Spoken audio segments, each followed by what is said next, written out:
Diyan o, sa mga hinihip ng pausa.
Pumasok ka doon sa may speaker.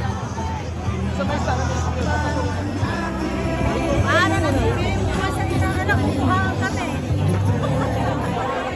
Pa-interview ka. Alin, ito kong kain. Alin naka-brown na Italiano. Invited kayo yan.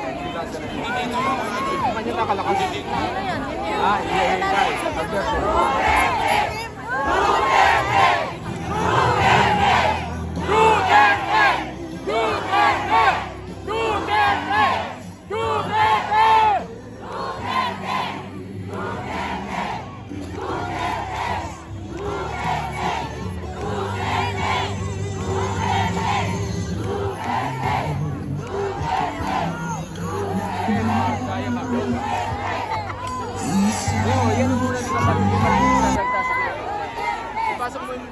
papasukin niyo muna ito ah. Papasukin niyo. Sige, pasok ka doon, pasok ka. Pasok ka doon. Oo, bayaan mo muna doon pa rin. Ha? Sige na, hindi pa rin yung sinasabi niyo. Yan, pasok mo. Sige, pasok mo.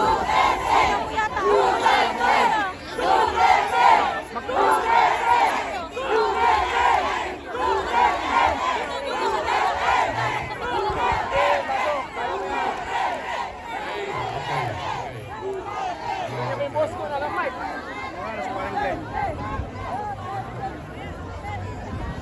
Nakita niyo po, meron po tayong Italian media dito.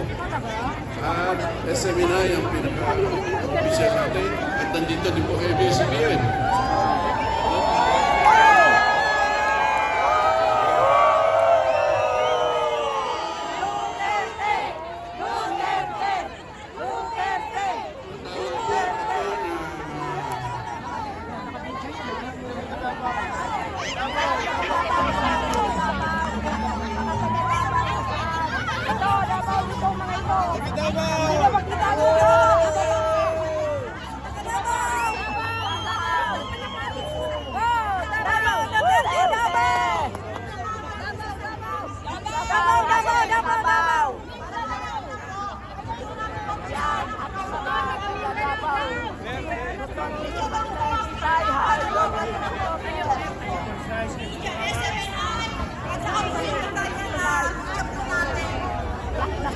Grabe yung pagmamahal nila kay Tatay Digong ko.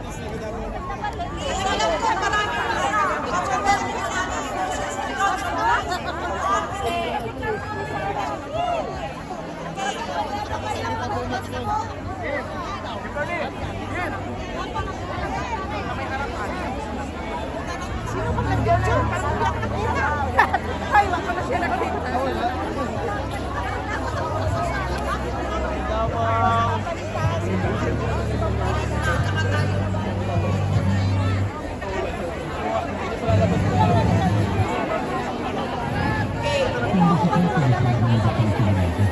Okay,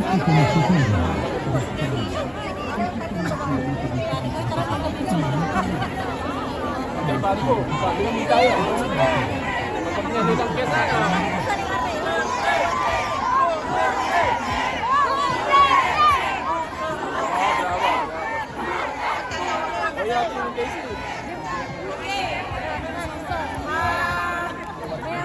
Tatawagin po natin yung vice speaker natin.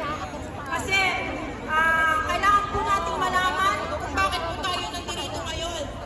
Bilang OFW, pinahal tayo ni Tatay Digong. Kaya ibinabalik natin sa kanya.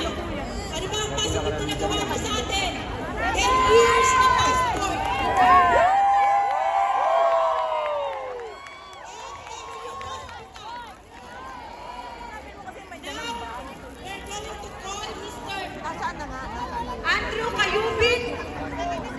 Andrew Carubin, para po sa legacy ni Tatay Digong. Thank you very much. Magandang hapon po sa ating lahat. Kami natin, ano?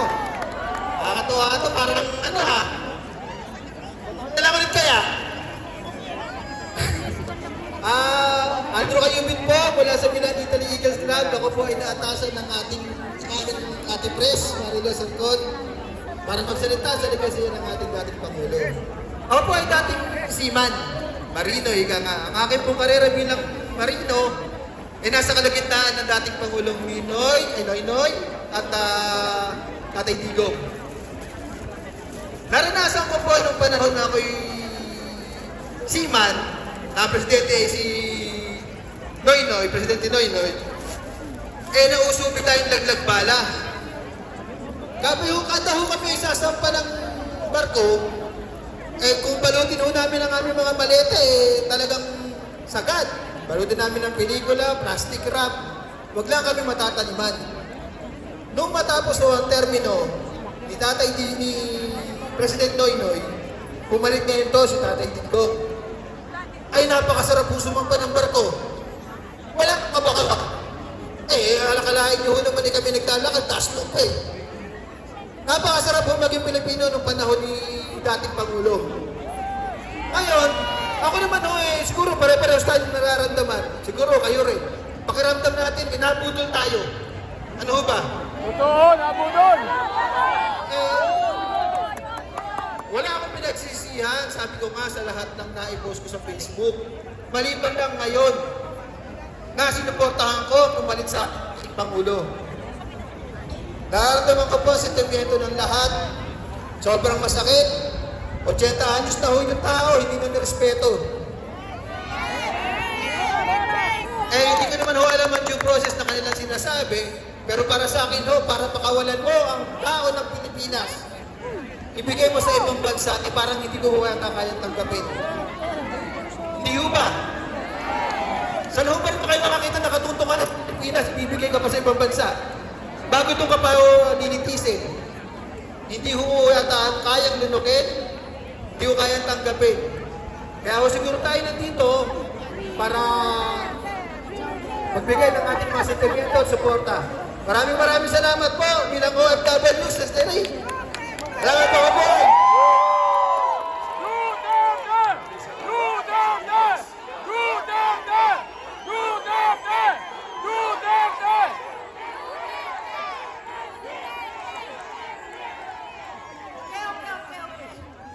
Maraming salamat po kay Sir Andrew Kayubin for the next